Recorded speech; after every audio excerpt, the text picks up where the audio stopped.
Good morning বা good evening, যখন ভিডিওটা পাঠাবো হতেই পারে। তো তোমাদের দুজনকেই বলছি, সিলেবাসের আর একটাই টপিক আছে, দ্যাট ইজ ইন্ডিয়ান সোশিওলজিস্ট। আর তোমাদের খুব সামনেই পরীক্ষা, তো আর এই একটাই টপিক আছে। চ্যাপ্টারটা খুবই ছোট and it's a very comprehensive chapter. আর তোমরা গল্পের মতো করে বোঝো এটা। এটাতে কিছু কিছু ওয়ার্ডস টার্মসই মনে রাখতে হবে বেসিক্যালি, তার বেশি খুব একটা কিছু না। আজকের ভিডিওটাতে আমি চেষ্টা করছি দুটো জিনিস বলার, that is about GS Ghurye and DP Mukherjee আর সোশিওলজি ইন্ডিয়াতে এলো কীভাবে। তো এইবার তো তোমরা পড়েছো যে সোশিওলজি ওয়েস্টে কীভাবে এলো। ফার্স্ট এলো এনলাইটেনমেন্ট, সেটার ফলে কি হলো ফ্রেঞ্চ রেভলিউশনে কি তিনটে প্রিন্সিপাল বললো, লিবার্টি, ইকুয়ালিটি, ফ্র্যাটার্নিটি। এইবার তারপরে এলো ইন্ডাস্ট্রিয়াল রেভলিউশনে কি এলো, ইন্ডাস্ট্রিয়াল রেভলিউশন আসার ফলে তোমার মডার্নিটি এলো।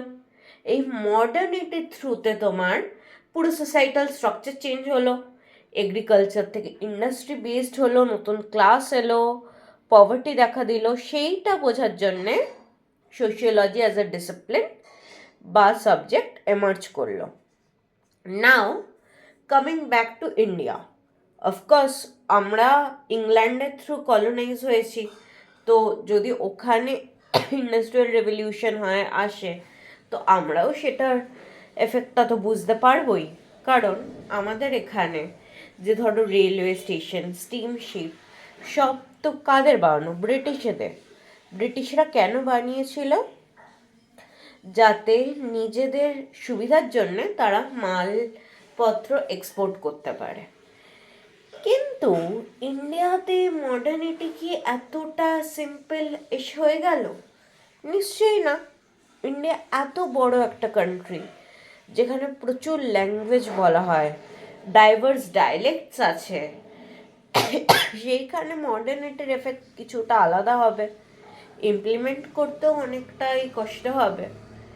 তো এইবার তোমার আসছে যে সোশিওলজি ইন্ডিয়াতে কী করে এলো।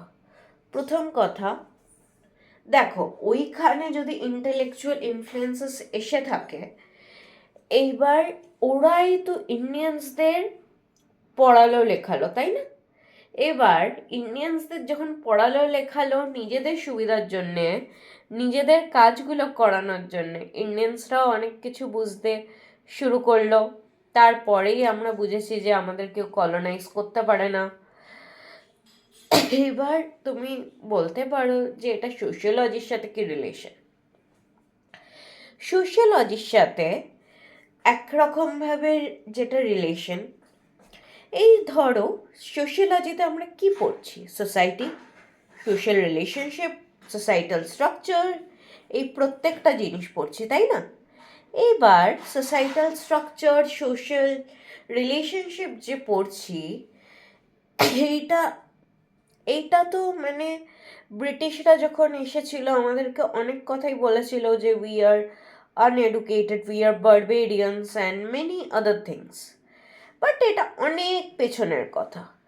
তো কিন্তু সেটা তো ইন্ডিয়ান কাউন্টার পার্টসরাও জবাব দিয়েছে, that we had a very rich education system, we had various rich traditions. এবার আসছে সোশিওলজিতে। সোশিওলজি আপনি তো আর আসেনি ইন্ডিয়াতে। তোমরা এখনও দেখেছো যে খুব কম স্কুল, খুব কম কলেজে পড়ানো হয়। আমাদের চত্বরেই তুমি দেখে নাও কতগুলো স্কুলে আর সোশিওলজি পাচ্ছ, পড়ানো হচ্ছে। এইবার সোশিওলজিটা শুরু কি করে হলো? একটা সোশিওলজির আগে বলি, তোমরা ফার্স্ট চ্যাপ্টারে পড়েছো অ্যানথ্রোপোলজি কি। অ্যানথ্রোপোলজি কি? প্রিমিটিভ সোসাইটিস নিয়ে পড়া। এই অ্যানথ্রোপোলজিতে তোমার প্রিমিটিভ সোসাইটি নিয়ে প্রচুর রিসার্চ স্কলার পড়তে ইন্টারেস্টেড হয়েছিল। মেল ওয়েস্টার্ন স্কলার্সে আমি বলবো, মেনলিও বলছি না, তার কারণ তাদের কাছে সেই মুহূর্তে সেই প্রিভিলেজটা ছিল, সেই অ্যাক্সেস টু রিসোর্সেস ছিল যে তারা এইসব নিয়ে ভাববে। যারা একাডেমিক ইন্টেলেকচুয়ালস ছিল তারা এগুলো নিয়ে ভাববে। কিন্তু ইন্ডিয়াতে যে দুজন মানে বলতে পারো they are not pioneers in the real sense, ঠিক আছে? একজনের নাম হলো এল অনন্থা কৃষ্ণন আইয়ার, আর একজন হলো শরৎচন্দ্র রায়। দুজনেই স্কুল টিচার হিসাবে জয়েন করেছিল কোথাও, তারপরে কাজের ক্ষেত্রে তাদের ইন্টারেস্ট এসছে। এই যে ফার্স্ট যার নাম বলছি, মিস্টার আইয়ার, যিনি, ওনার কি করে ইন্টারেস্টটা এলো, তখন কোচিনে দিওয়ান হতো। দিওয়ান মানে কি, যারা ধরো মিনিস্টার বা মেনলি যারা রেভিনিউ কালেক্ট করতো, মুঘল এম্পায়ারে যারা রেভিনিউ কালেক্ট করতো তাদের দিওয়ান বলে, বা রেভিনিউ অফিসার বলতে পারো, যারা ট্যাক্সের হিসাব নিকাশ রাখে। তো তারা তোমার শুরু করলো এটা করা, যে তারা বলল যে স্টেটটা তো স্টাডি করতে হবে অনেক কিছুর জন্য, তাই না? তো সেইটার জন্য তারা অনন্ত কৃষ্ণন আইয়ারকে অ্যাপয়েন্ট করলো সুপারিনটেন্ডেন্ট হিসাবে, মানে কাজ করছে, ওনার আন্ডারে কাজ করছে। বাট ওটা আনপেড ওয়ার্কই ছিল।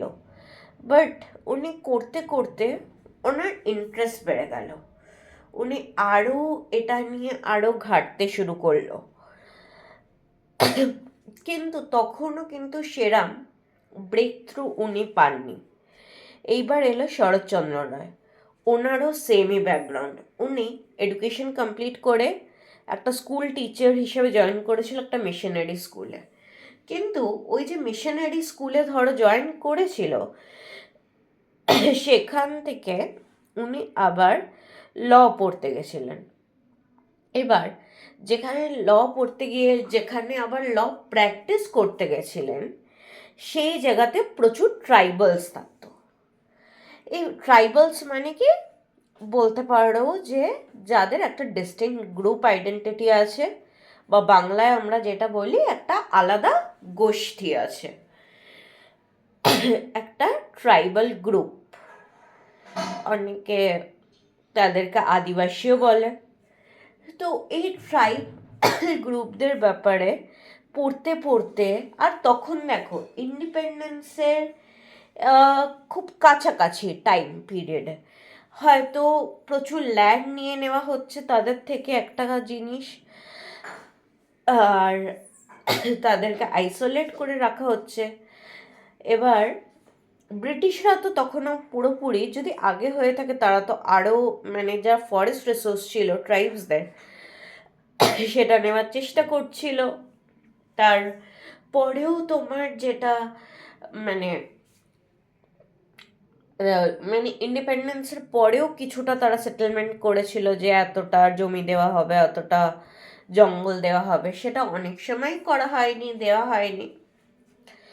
তো এবার ট্রাইবাল ল পড়ার জন্যে শরৎচন্দ্র রায়, ট্রাইবাল লও বলবো না কারণ ল তখন এত অ্যাডভান্স না যে ট্রাইবাল ল পড়বে, বাট তাদের কাস্টমস কি, ট্রেডিশনস কি, এটা বোঝার জন্যে শরৎচন্দ্র রায় আরও এগুলো ঘাঁটতে লাগলো।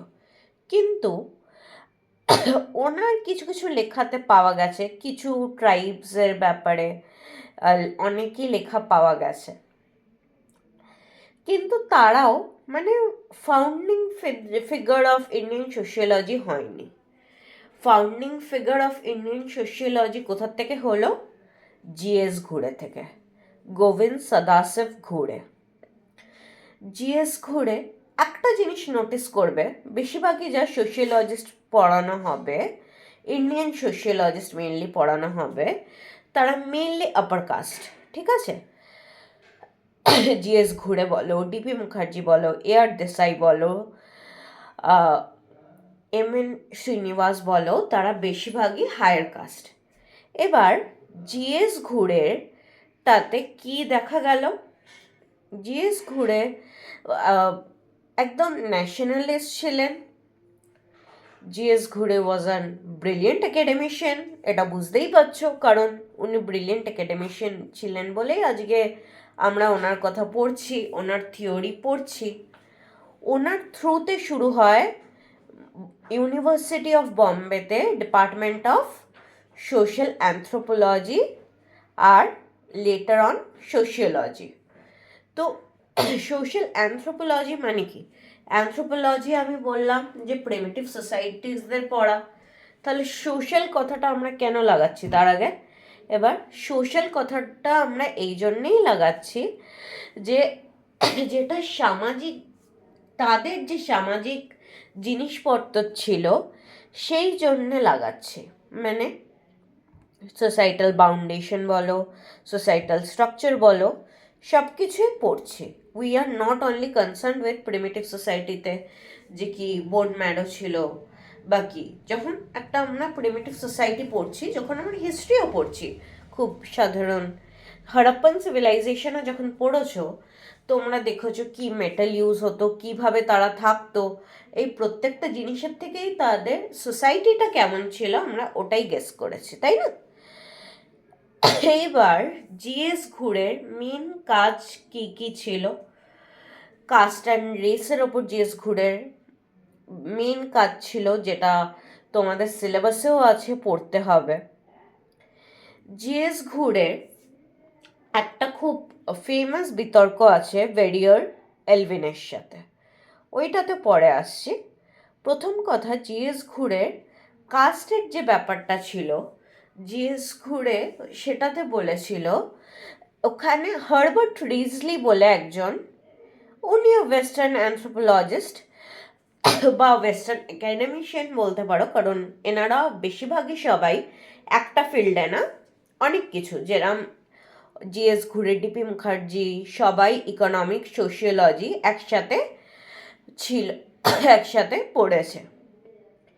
তো এইবার এই যে হার্বার্ট রাইসলি যে বা হার্বার্ট রিসলি যে, উনি বলেছে যে কাস্টের ডিভিশনটা কেন হয়েছে ইন্ডিয়াতে, যেরাম ওদের রেসের ডিভিশন হয়েছে।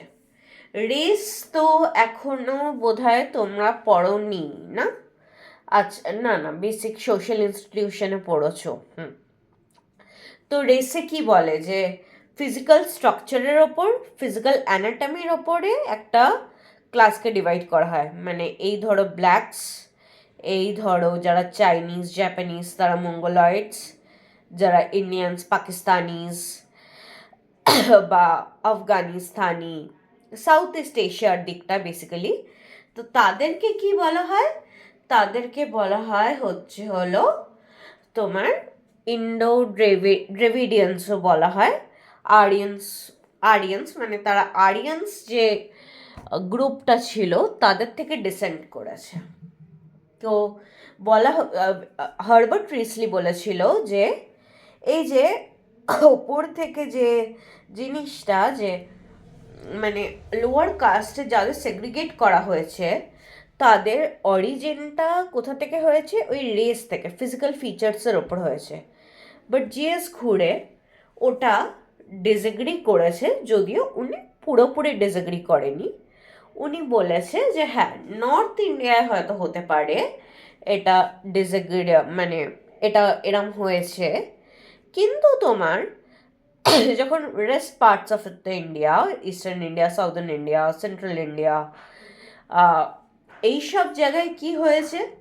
এইসব জায়গায় তা হয়নি, কারণ এইসব জায়গায় অলরেডি প্রচুর রেস একসাথেই ছিল। হয়তো জিএস ঘুরে বলেছে যে কাস্টের ব্যাপারটা বা কাস্টের যে ম্যারেজের রেস্ট্রিকশনসের ব্যাপারটা এসছে, সেটা হয়তো এসছে এই থেকেই যে অনেক মানে প্রচণ্ড ভ্যারাইট রেস হয়ে গেছিল, মানে প্রচুর গ্রুপ চলে এসেছিল একসাথে। এইবার সেইটা যাতে আর বেশি না হয়, তো সেইটাকে প্রিজার্ভ করার জন্য হয়েছে। এবার প্রিজার্ভ করার জন্যে হয়েছে তো ঠিক আছে, ভালো কথা, কিন্তু মানে রাইসলি যে বলেছিল যে পুরো বাদবাকি ইন্ডিয়াতেও এটাই হয়েছে, এটার তো কোনো হিস্টোরিক্যাল বেসিস দেখা যায়নি, অ্যাজ জিএস ঘুরে হিমসেলফ প্রুভড যে বাদবাকি পুরো ইন্ডিয়াতেই প্রচুর রেস একসাথে অনেকের সাথে মেলামেশা করতো।